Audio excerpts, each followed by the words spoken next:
Bien, y ya estamos de regreso y está conectada Indira Wilca, quien ya es virtual, diputada de, como les decía, este nuevo Congreso bicameral. Indira, ¿cómo estás? Muy buenas tardes, felicidades y gracias por darte un tiempito para estar aquí en Fuerte y Claro.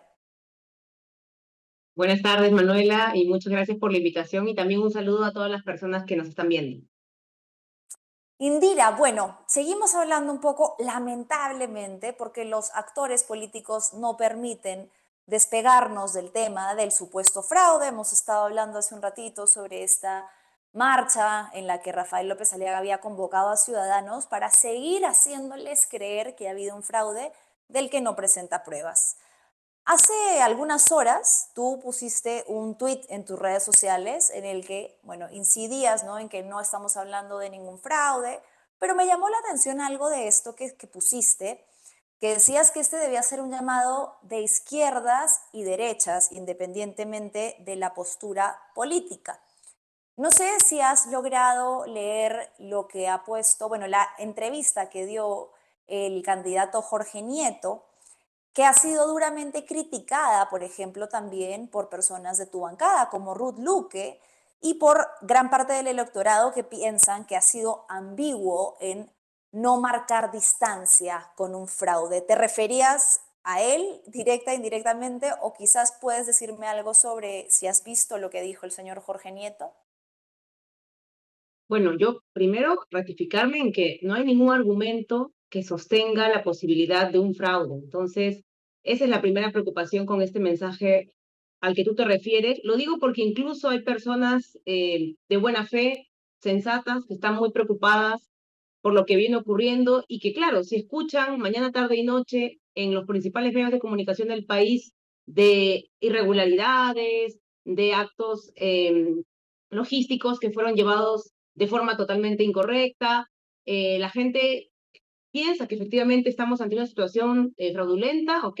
Y un fraude tiene mucho de diferente con lo que estamos viviendo hoy, ¿no? Un fraude es una situación sistemática en la que tanto desde el poder como desde las instituciones electorales, pues se confabulan para intentar torcer la voluntad de los ciudadanos, ¿no? Y eso no es lo que estamos viendo hoy. No hay nadie que haya podido sustentar con un ejemplo, con algún caso, que los votos están contando mal, por ejemplo, o que la gente ha sido impedida de votar libremente o algún otro hecho sistemático, ¿no? Que lleve a una situación fraudulenta. Entonces, ese es un primer punto. Lo segundo es que, ¿por qué se está instalando esta idea del fraude, no? No es porque tenemos una ciudadanía que de pronto ha empezado a discutir esta cuestión, ¿no? Es porque tenemos desde el día domingo, yo diría incluso desde el día anterior, a un personaje como el señor López Aliaga, que ha venido repitiendo que si él pierde, va a haber fraude.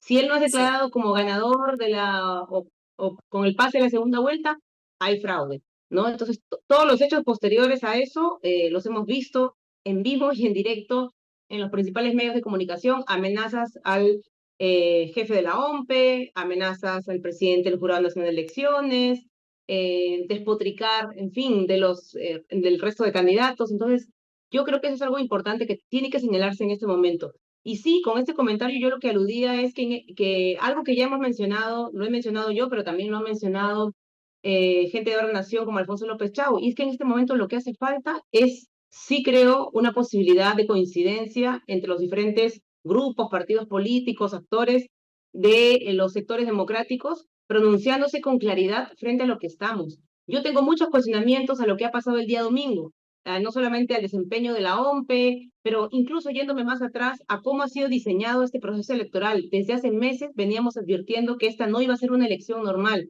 que íbamos muchos con la cancha inclinada porque teníamos un Congreso que ha cambiado las leyes electorales a su favor, que ha hecho esta elección mucho más confusa para los ciudadanos, que tú tengas una elección en la que los miembros de mesa, o sea, las personas que tienen que garantizar que el proceso se lleve de manera adecuada, tengan que estar casi 24 horas contando votos y participando en el proceso de escrutinio, es absurdo. Por supuesto que va a haber seguramente errores involuntarios y actos de hierro, pero eso no significa que haya un fraude, ¿no? Y significa que has estado ante un proceso electoral diseñado a la medida de quienes hoy día están justamente levantando esta idea de fraude, porque no han sido favorecidos plenamente por el voto de los ciudadanos como lo esperaban.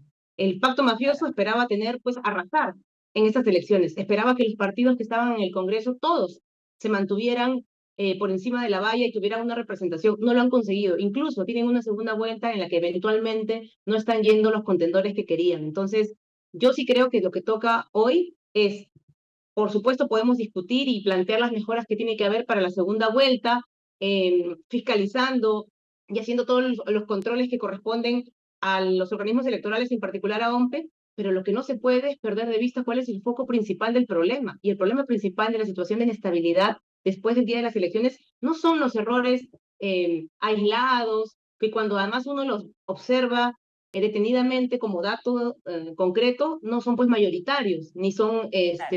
situaciones sistemáticas, ¿no? Entonces, el problema principal hoy tiene que ver con esta estrategia, esta campaña política y mediática que lo que busca es desconocer el resultado de las elecciones y es promovida por el sector de ultraderecha del señor López Aliaga y algunos medios de comunicación que han decidido seguirle la corriente.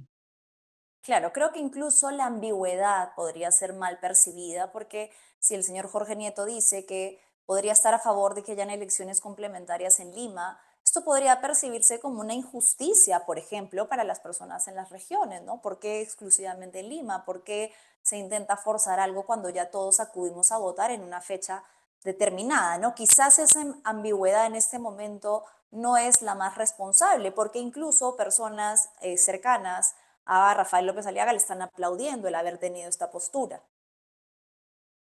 A mí, en la voz de un político experimentado, no me parece responsable sumarse a la idea tan a la ligera de elecciones complementarias o nulidad de elecciones, ¿no? Lo digo con mucho respeto, por supuesto, por una persona que considero que es parte del sector democrático, que no es parte de mi organización, con la que tenemos muchas diferencias seguramente, no lo conozco de manera directa, pero creo que hablar de algo tan delicado como nuevas elecciones, como nulidad de elecciones, porque hoy día de esto se está hablando pues como si estuviéramos hablando de hacer un trámite en el banco, ¿no? Es como que sacar un Sí, trámite cualquier cosa. simple y de lo que estamos hablando es de una de las pocas cosas que todavía en nuestro país nos sirve para decir que somos en algo, ¿no? Un país democrático, ¿no? Ya si las elecciones ni siquiera son algo que podemos respetar y defender como ciudadanos y como políticos, creo que pues estamos llevando a el Perú a la degradación total, ¿no? Entonces creo que hay que ser muy claros con eso. Yo por eso planteo que ese es un punto en el que debería haber coincidencias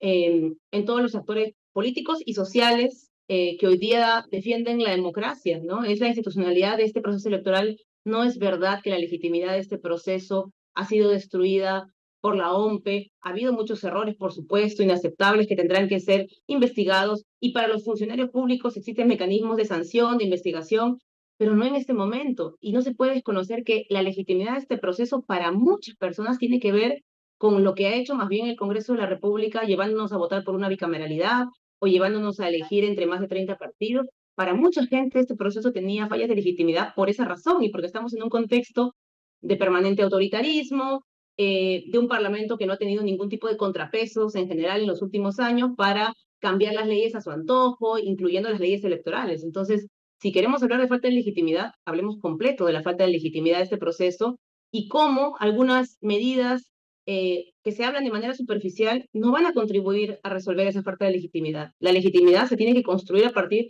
justamente del encuentro en la diferencia de diferentes actores respecto a lo que hoy debe ser un asunto primordial, que es la defensa del derecho al voto de los ciudadanos, de todos, ¿no? No solamente de los que vivimos en Lima, ¿no? ¿Qué le Sí. decimos a los ciudadanos que han sufragado en el resto del país? Hay algunas regiones en las cuales se ha pedido la nulidad. Yo esperaría que los candidatos en general y los partidos políticos en general también se pronuncien sobre eso, que ningún voto de ninguna región, por más que se encuentre en las zonas rurales del país, pueda ser simplemente objeto de nulidad porque a un candidato no le gustó perder en ella, ¿no? Eso ya dice bastante del tipo de lenguaje que se está usando en este proceso electoral.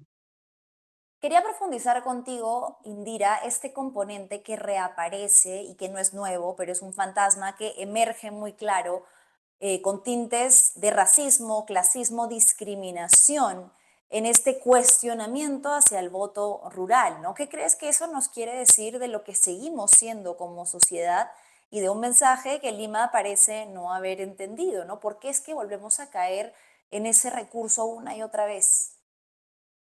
Mire, es muy lamentable. Hay que primero poner la responsabilidad nuevamente en los políticos, en quienes eh, pensando que esta va a ser una estrategia para poder generar algún tipo de resultado a su favor, López Aliaga, por ejemplo, pero antes lo hizo Keiko Fujimori, como no le resultaron o no fue favorable el resultado de las elecciones para ella y ahora para él, entonces la primera estrategia es vamos a impugnar votos donde Mm, digamos, el candidato opositor o contrincante de ellos ha tenido más votación. Y resulta que el lugar donde ha tenido más votación suelen ser las zonas rurales del país, las provincias o las regiones del sur del país, o en este caso Cajamarca. Pero ¿cuál es el problema de eso? Alguien podría discutir, bueno, sí, efectivamente se trata de un asunto simplemente de votos, pero o coincidencia que no se les mueve ni un pelo en intentar desconocer el voto de ciudadanos de zonas rurales, racializados, de las zonas más pobres del país, porque el entendimiento que tienen es, claro, ¿quién va a hacer la voz por ellos? ¿No? No es lo mismo que se intente anular una elección en una provincia rural del Perú que hacerlo en Lima o hacerlo en otras zonas de votantes en el extranjero. Entonces, yo creo que sí hay una responsabilidad respecto a estas prácticas racistas, pero creo que la primera responsabilidad que hay que señalar en toda esta ofensiva tiene que ver con los políticos que están usando este tipo de recursos y cómo sí, están nuevamente levantando argumentos racistas detrás de supuestas disputas políticas, ¿no? Porque luego dicen, no, pero de lo que se trata es simplemente de discutir la posibilidad de que haya no, ocurrido algún tipo de irregularidad en estas zonas donde han tenido más votos, no sé, los partidos Juntos por el Perú u otros, pero en realidad uno puede ver claramente que no les interesa, no hay ninguna preocupación, ni tienen ningún tipo de pudor en todo caso de justamente intentar ese tipo de maniobras, que a mí me parece ya el hecho de que alguien pida un recurso de nulidad por cuestiones tan vagas como la firma fuera del cuadradito en el acta electoral de parte de los recuadro. miembros de mesa o de un personero, pero ese es el nivel de absurdo, ¿no? Ese es el nivel de absurdo con el que se pretende llevar a cabo este tipo de iniciativas que muy probablemente queden en saco roto, ¿no? Ya creo que hay algunas actas que han ido resolviéndose bajo una lógica pues de sensatez, pero lo que se instala como mensaje es igual de peligroso, ¿no? Lo que se instala finalmente es esta idea de que hay ciudadanos de primera y de segunda a quienes se les respeta el voto, hay quienes pueden contratar eh, abogados, ¿no? Sí, Caros en Lima y pueden facilitar este tipo de recursos de nulidad como si pues fuera simplemente hacer un trámite, ¿no? Entonces creo que ese es el totalmente. asunto preocupante que vuelve a emerger en este proceso electoral y frente al cual yo también creo que deberíamos tener una posición clara, ¿no? No puede haber esta concepción de ciudadanos de primera y de segunda respecto al voto de los peruanos en un momento tan difícil, ¿no? Como el que está atravesando nuestro país en este momento. Indira, tenemos para ti una pregunta de la audiencia, me dicen desde el switcher. A ver, chicas, para que Indira la pueda leer. Dice, Indira, ¿crees que como dice Mesías Guevara y Marisol Pérez Tello, que es el momento de unirse en un partido slash frente, participarías de esa alianza, de esa unión, perdón? Mira, esa es una propuesta que, más que la del partido, ¿no? Porque los partidos tienen su propia legalidad, su propia organicidad, pero lo que sí hemos planteado muchos es que en este momento se requiere un espacio de frente, de articulación, no le pongamos nombre necesariamente, pero es un espacio de diálogo de los diferentes actores políticos de centro, de derecha, de izquierda, en su pluralidad, para, por ejemplo, coincidir en estos temas. Yo esperaría que sí, que haya puntos de coincidencia en cosas muy concretas. No estoy hablando de unificar partidos, ni mucho menos porque esas son cuestiones que tienen que ver con otro tipo de dinámicas, pero sí que nos lleven a coincidir en posicionamientos claros sobre temas como este, ¿no? La defensa del derecho al voto, la defensa de la institucionalidad electoral que en ese momento está siendo atropellada, más que por los errores de la OMPE, atropellada por gente como el señor López Aliaga, por los medios de comunicación que tiene a su disposición. Ese sería un punto de coincidencia para un espacio de diálogo, de frente, como quieras llamarle, que en este momento es urgente, porque la gente necesita referentes, necesita saber que no son los que tienen hoy día el poder en los medios o en el Parlamento los únicos capaces de imponerse, ¿no? Que hay realmente contrapesos, que es lo que ha hecho falta en todos estos meses. Entonces yo te diría que esa es, por supuesto, una idea que hemos acogido, lo hemos dicho también desde el día siguiente de las elecciones y además con mayor responsabilidad las fuerzas políticas que probablemente tengamos una representación en el Parlamento. Estamos doblemente obligados a desde ya sentarnos a conversar, a dialogar, como digo, no para hacer alianzas electorales ni partidarias, sino para ponernos de acuerdo en cosas mínimas que hay que defender Sí. de cara a un momento en el que todavía no está ni siquiera garantizado pues el respeto de algo tan básico como una elección. En ese sentido, te quería preguntar, Indira, la semana pasada salieron unas imágenes pues, que presentaban absurdamente como escándalo, ¿no? Reunión entre López Chao, Marisol Pérez Tello, estaba Mirta Vázquez, estaba Carlomagno Salcedo, que creo que la respuesta era bastante articulada, ¿no? Era, en eso consiste hacer política, en limar asperezas, en dialogar, etcétera. Hay una arista que no sé si se ha hablado entre ustedes, pero a mí me preocupa y es que podría representar o evidenciar un reglaje quizás de Sí. ciertas, no sé si figuras políticas o movimientos, que me parece que puede llegar a ser bastante peligroso y sospechoso y del que no se ha hablado lo suficiente. ¿Por qué es que se les está haciendo a estas figuras un seguimiento indiscriminado para mostrarlo como si se tratase de algo turbio, oculto, cuando creo que explicaron que era una conversación que pactaron, ¿verdad? Mira, no habría sido noticia, porque es normal que la gente en política dialogue, eso no significa ningún tipo de acuerdo, de pacto bajo la mesa, ni mucho menos, pero no habría sido noticia en realidad, me parece que la que lo difundió de manera escandalosa, casi como si estuviera descubriendo la pólvora, era la señora Norma Yarrow. No me Sí, sorprende la mayor. que alguien con su precariedad política pueda creer que algo como eso es una noticia, ¿no? O sea, ella ha sido congresista de la República ya 5 años y debería saber, y lo sabe perfectamente, que todo el tiempo se reúne. ¿Acaso ella no se ha reunido con colegas suyos, congresistas? Yo estoy segura que sí, no tengo que ser adivina, lo he sido también yo, y es parte de su trabajo, ¿no? Pero lo que denota en todo caso la actitud escandalosa respecto a este hecho es que le da miedo que haya Mm, posibilidad de diálogo entre las fuerzas democráticas. Yo me quedaría con eso, sí es preocupante, por supuesto, esta posibilidad de reglaje sospechosa, ¿no? Porque además de estas personas que tú has mencionado, Alfonso López Chao, Marisol Prestello y otros más, estaban reunidos en una casa privada, en un domicilio. Y claro. de pronto, claro, aparecieron filmados. Yo no creo que sea pues algo que haya que ocultar, ni mucho menos, pero sí es sospechoso lo que tú mencionas, hay que tener alerta respecto a ello, pero por otro lado, yo decir que no hay ningún tipo de noticia en lo que señala esta señora, más allá de su preocupación evidente porque gente democrática converse, dialogue. Es absurdo que la gente que ha sido parte de un proceso electoral, del mismo proceso electoral, no dialogue posterior a eso, y más cuando estamos viendo toda esa situación que lamentablemente estamos atravesando de inestabilidad, provocada además por el líder de su partido.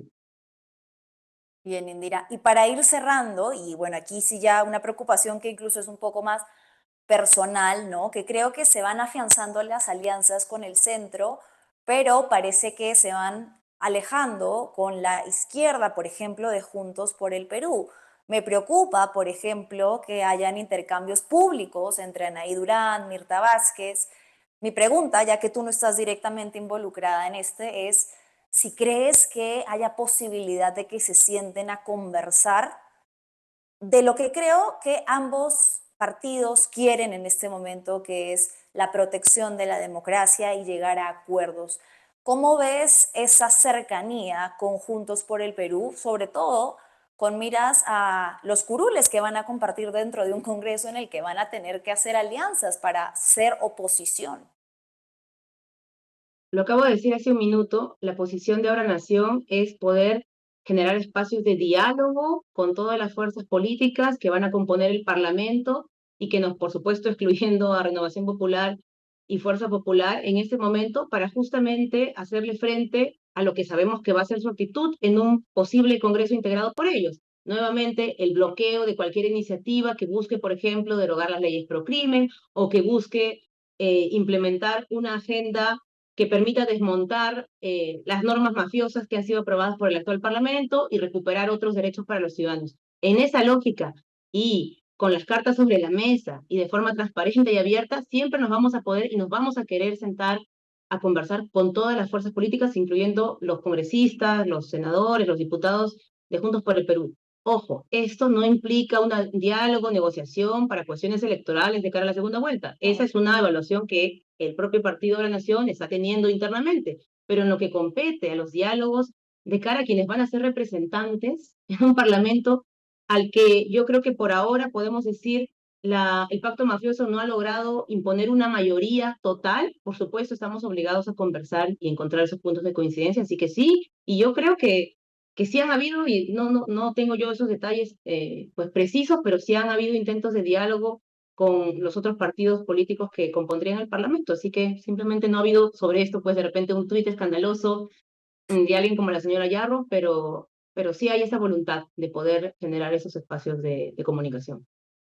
Qué bueno saberlo, porque ahora más que nunca es necesario que se unan estas fuerzas, por lo que la van a tener un poco complicada en el Congreso, pero sí, qué bueno que entonces haya disposición desde todos los entrevistados que hemos tenido en este espacio de Ahora Nación al diálogo, a hacer concesiones y a trabajar en conjunto. Indira, te agradezco mucho que te hayas dado este espacio. No sé si quisieras aprovechar para darle un mensaje final al electorado y a muchas personas que están conectadas hoy por ti porque vinieron para escucharte.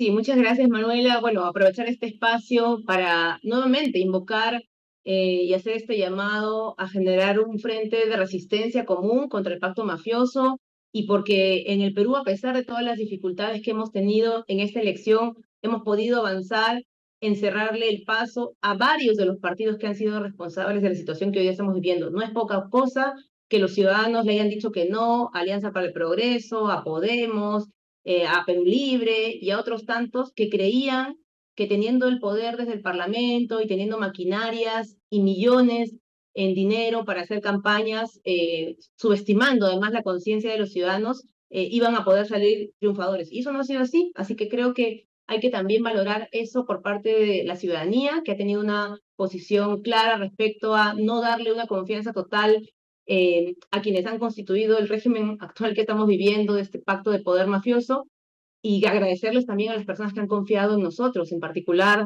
en Ahora Nación, y decirles que tenemos muy clara cuál es la responsabilidad que nos toca en esta coyuntura. No es un momento de quedarse de brazos cruzados, nos toca estar, creo que en permanente comunicación con los ciudadanos y garantizar que nuestro país pueda encaminarse nuevamente por una vía democrática, ¿no? No va a ser sencillo y no es un asunto solamente de números en el Parlamento. A mí me ha tocado ya vivir un Parlamento con una mayoría total del fujimorismo y sé que el número no es lo único que importa, también importa mucho la capacidad de diálogo y de conectar con la sociedad que puede estar organizada y movilizada en esos temas que le preocupan. Así que esa va a ser también, por supuesto, una metodología de trabajo que vamos a continuar en este nuevo periodo. Sí, suma mucho tu experiencia y tu sensatez y sobre todo, Indira, quería decírtelo, tu coherencia. Muchas gracias por eso y muchas felicidades y éxitos para lo que se viene en este nuevo Congreso. Muchas gracias a ti. Hasta luego. Gracias a ti, Indira, por conectarte. Ha sido Indira Wilca, quien ha sido la tercera candidata a diputados más votada por Lima. Tuvimos hace algunos días acá en Fuerte y Claro también a Harvey Colchado, quien tenía un mensaje similar, ¿no? La posibilidad, la intención de establecer alianzas. ¿Por qué se hace tanto la pregunta sobre las alianzas? ¿Por qué reiteramos e insistimos en eso? Porque el Congreso va a tener diversas bancadas que hasta el momento virtualmente se configuran como mayoría, Fuerza Popular y Renovación Popular, y por eso va a ser necesario que, como en cualquier sistema partidario y de gobierno democrático, haya un balance de poderes. Para eso tiene que existir una oposición, que ojalá sea una oposición que pueda generar precisamente esto, encuentros en común y que pueda actuar de manera conjunta dentro incluso de sus diferencias. A ver, tenemos algunos comentarios para ir cerrando esta tarde. Nos dice Ruth, el fraude empezó cuando se tumbaron las PASO, así es, quien lo hizo el Congreso, cuando promovieron a muchos candidatos y cuando crearon las cédulas sábanas para confundir a la ciudadanía. De acuerdo contigo, querida Ruth, Jorge nos dice, ¿qué poder tiene Rafael López Aliaga para desafiar a los miembros del jurado, la Fiscalía y la Policía Nacional para decir el fraude si no ha sido probado con actas? Bueno, ya lo hemos visto en los videos que les hemos mostrado, que son fragmentos del discurso que dio Rafael López Aliaga, en el que emplaza, él ordena, él señala al fiscal de la nación que intervenga, a la policía que intervenga, cuando ni siquiera es a una autoridad, imagínese usted si lo fuera. Roger dice, una pena que la OMP haya puesto en bandeja a estos ultraderechistas la narrativa del fraude. Así es, Roger, coincidimos contigo. Bueno, agradecemos mucho entonces, ya se nos ha ido el tiempo, pero Ángel Páez y Indira Wilca, quienes nos han acompañado esta tarde, recordemos que ya se ha hecho una estimación de aproximadamente en cuánto se van a tener los resultados electorales. Todavía hay actas que están siendo enviadas a los jurados electorales especiales y eso va a tardar, tiene un proceso, por lo que es bastante probable, y lo digo de manera anticipada, que no tengamos los resultados esta semana aún. Mis chicas, ¿me pueden poner en grande para saber a cuánto está el porcentaje, por favor? Estamos, bueno, está un poco estancado desde incluso el programa del viernes. Seguimos al 93% de las actas procesadas y no se ha movido demasiado el tablero. La diferencia sigue siendo pequeña entre Roberto Sánchez y Rafael López Aliaga. Hay que esperar a ese porcentaje que, como les digo, va a ser determinado por jurados electorales especiales y que ya se están revelando los motivos por los que algunas actas han sido impugnadas. En algunos casos, francamente, llama mucho la atención los sustanciales, los errores mínimos que quieren encontrar en actas perfectamente válidas, en otras que, por supuesto, van a tener o bien que ser subsanadas o bien que ser invalidadas. Todo esto es un proceso que, recuerde, no se deje engañar, no se deje confundir. Usted puede ver, al que usted puede acceder porque se hace de manera pública. Bueno, con esto continuaremos el día de mañana. Esto ha sido todo por hoy. Gracias por acompañarnos en Fuerte y Claro. No se olviden de darle like, comentar y compartir el programa y nos reencontramos mañana a las 3. Chau, chau.